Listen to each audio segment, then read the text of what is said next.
you got thousands of messages, like you talked about, from people. You gotten to talk to thousands of people about their pain. Through your work, through your music, you've been an inspiration to those people to find a way out of the pain. Can you tell the full story of your own lowest point? Before before all of this, before the music, before you blew up, can you take me through the story of the depression, the drinking, and just the roughest times in your life? Sometimes it's not even, it's funny, but it's almost not even where you're at in life. It's where you perceive yourself at in life and what your goals are moving forward. And I think I dropped out of high school at 17, basically ran away from home. I have always had this authority problem. And so I just didn't want to listen to my parents. I didn't want to go to college. I just wanted to go move into the mountains. I was running away from responsibility, I guess, is what I was doing, And so got this girl pregnant, had my first kid when I was 18 or just about to turn 19. And like I said, I'm working in an air conditioning factory with a bunch of convicted felons. And so from there, everything was just reactionary. I never really had a plan. I would jump from job to job, just like most everybody else. I don't know. I just got to a point where I guess I just quit believing in myself. And I knew that I just knew I wasn't filling my purpose, and I wasn't being the best version of myself I could be. And so the alternative to like facing yourself in the mirror and accepting that I'm not a shitty person, I've just let myself fall. It's like, it's so hard to accept when you've had that fall that it's just easier to just to get drunk and, just do the bare minimum you can to keep everything sort of kind of moving along. But you don't really care if you live or die. You don't really care about much anything. Like your whole, I don't know, life is just so beautiful when you're a child. It's so imaginative and exploratory, and you're learning all these things, and you just can't wait to be an adult because you're just going to go out and do all these incredible, and then You face the reality of it. yeah, and the pressure and the fear of failure. Like I think maybe even my own fear of failure is what drove me. And but yeah, you think negatively about yourself for so many days and weeks and months, and you don't even have a real self-awareness of like what you're doing or how destructive you've become, but you always have that discernment in you, that that conscious, that little voice in your spirit that is letting you know you're messing up, Mm-hmm. I was almost like I was wrestling with myself, And so I don't know, I just got to a point where it's just like I yeah, just a very overwhelming sense of numbness, like it don't like nothing that mattered before really matters anymore. Like I guess that's probably to me the definition of depression, is when all the things you love and care about are just meaningless, and you really can't find meaning or purpose or excitement in anything, you know? Like I think especially with men that commit suicide, it's a prolonged period of that. It's not like they just wake up one day and they have a bad day and they kill themselves. It's like you self-reflect negatively about yourself and your life, and you don't do the things that you're supposed to do every day for a long enough period of time. And it's like pretty soon you've built this whole mountain of of mismanaged, neglected stuff, for lack of a better word, like this mountain that you have to climb back up in order to fix all these things that you should have been doing all along. And then on the other side of it, it's like, well, I could just die. Like that seems a lot like, it's almost like, I think from a man's perspective, maybe the friends that I've had that I've lost, it seems like a lot of times you just think you'd never see it coming, Like, I don't know, maybe that's a general thing with, it seems like a lot of times men mask that better and you don't pick up on it as much. But I think it's like you just dig yourself into a point to where it's like you have a mountain of responsibility in front of you that you haven't faced, that you don't know how to face, and you haven't been able to do so for a long time. But there's this really easy detour, and it's just, putting your big toe on the trigger. And it's like, which one of those are, I don't know, like they both seem, but at that point, your perception of reality is so distorted that like you don't, all the things that that would normally compel you to move along, like your like love and joy and like your drive, your drive to be that. None of that really, it's not there for you to even contemplate, if that makes sense. It's like that part's is almost like, at least for a little while, invisible, and all you see is fear and responsibility and just this. Like I said, I just envision it like a mountain that you don't really know if you're even able to climb, and then the other option is just. So I think that's probably where a lot of people go, and that's probably where I was just like, Yeah, I mean, it's not just responsibilities, the immensity of it, the mountain. And I think you're accurately describing how it happens, which is gradually. Yeah. Seeing yourself in a negative light over time slowly suffocates you. And then the burden of the responsibility that piles up. And unfortunately, of course, one of the ways out is to pull the trigger. And the other way out is the Jordan Peterson, back to Jordan, sort of one gradual step at a time, like make your bed. Mm-hmm. It's like start climbing out, like the responsibilities before you, one at a time, every single day, just climbing out, and have faith that it will work out.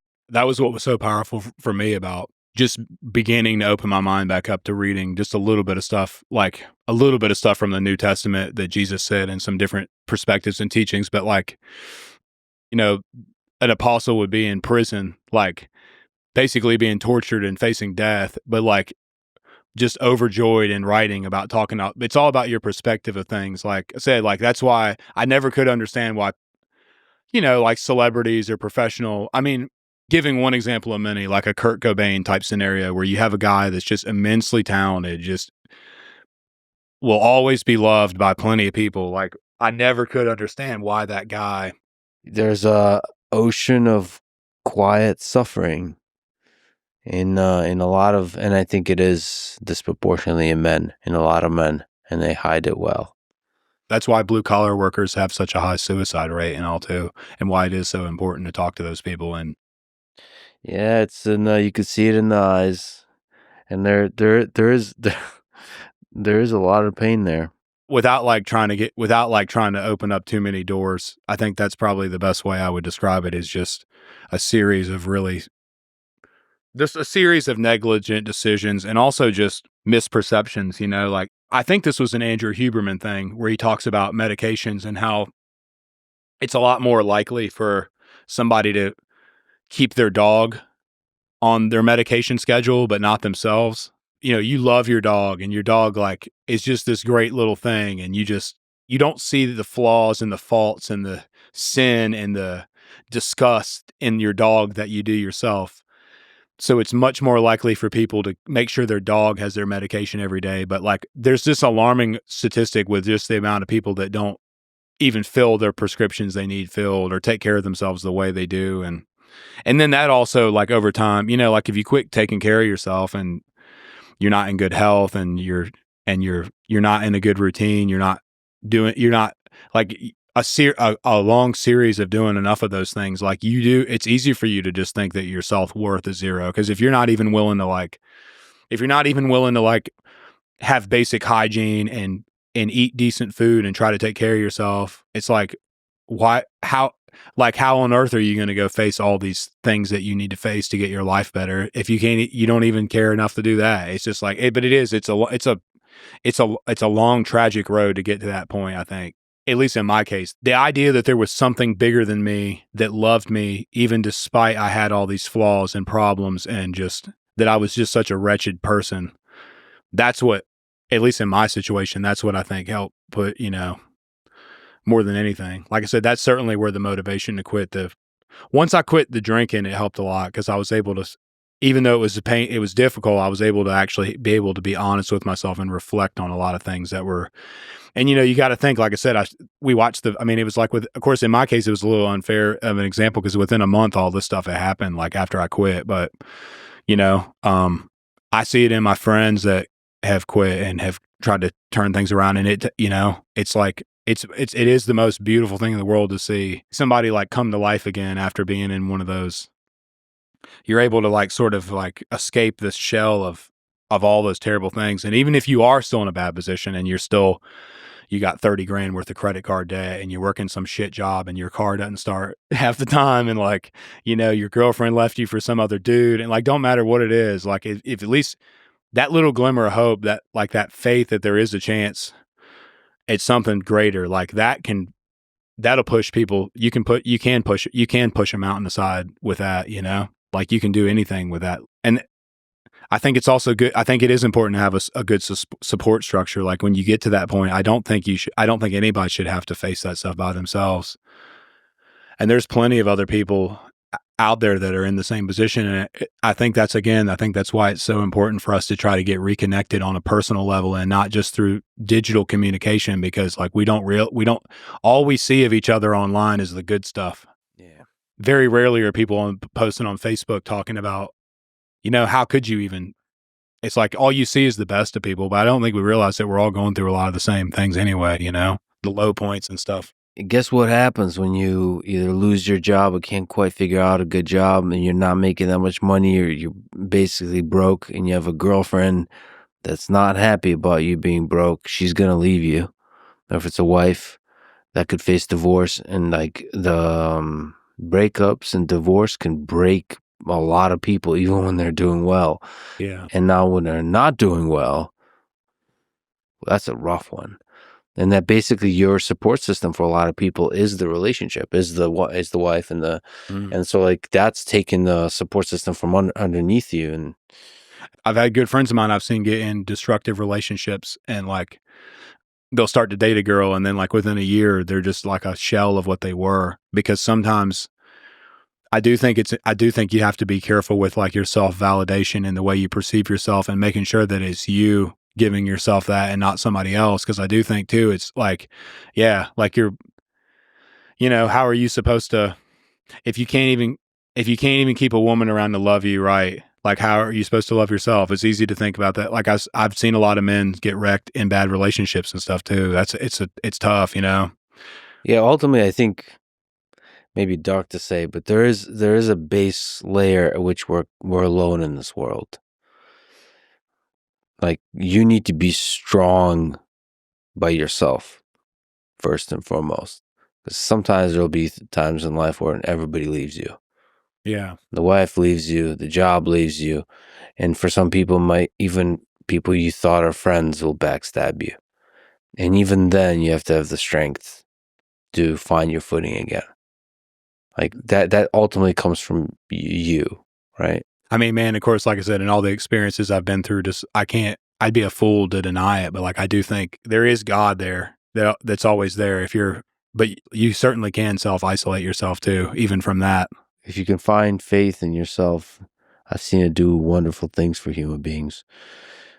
You and God, faith in something bigger than you. Yeah, that can give strength to a lot of people. But allowing yourself to derive strength solely from other people can be a dangerous thing. Mm-hmm. Because people are complicated and they can betray. They can, just like they can fill your life with love, they can also destroy you. That's also the beautiful thing about life. Yeah, it is. You make yourself vulnerable to other people. You form deep relationships. That means they can also destroy you. So that's life. Yeah.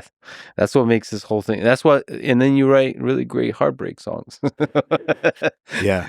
People, there's something valuable about people fucking you over and hardship and all that kind of stuff. Even the best of us have terrible parts of us. Like we are all flawed inherently because we're human. And so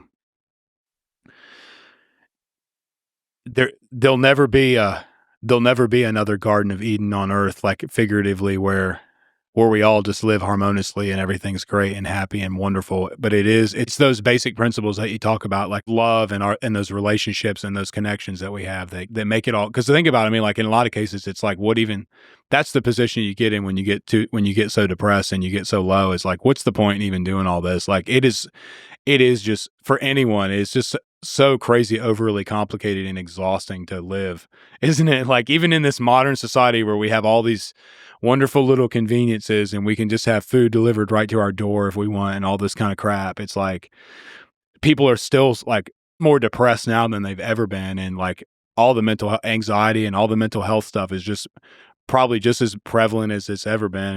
It's people talk about money not making you happy. And, it's like easy when you're, it's easy when you're broke to think, man, if I had some money, and of course, financial freedom is what you're really looking for, not like an abundance of wealth, but the things that we talk about that make life worth living aren't things that you can buy. They are things that you obtain through relationships and love and life.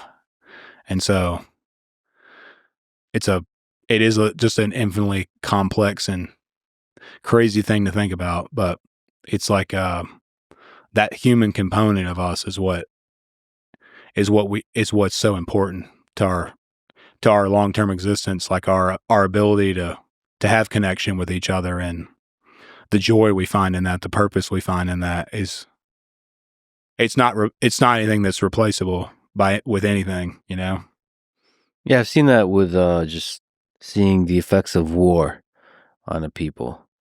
And basically war strips away everything. You lose your home, you lose everything. And you get to see what's actually really important. And that's the other people in your life, friends, family. And it's almost cliche to say, but it's the people you love in your life that make up the essence of what makes life worth living. It's not the homes, the material possessions, even the job and whatever else. It's the humans. So yeah, it's important to remember. A lot of us, especially in the United States under a capitalist system, are chasing money. Yeah. It's important, like, to remember what you're doing it all for.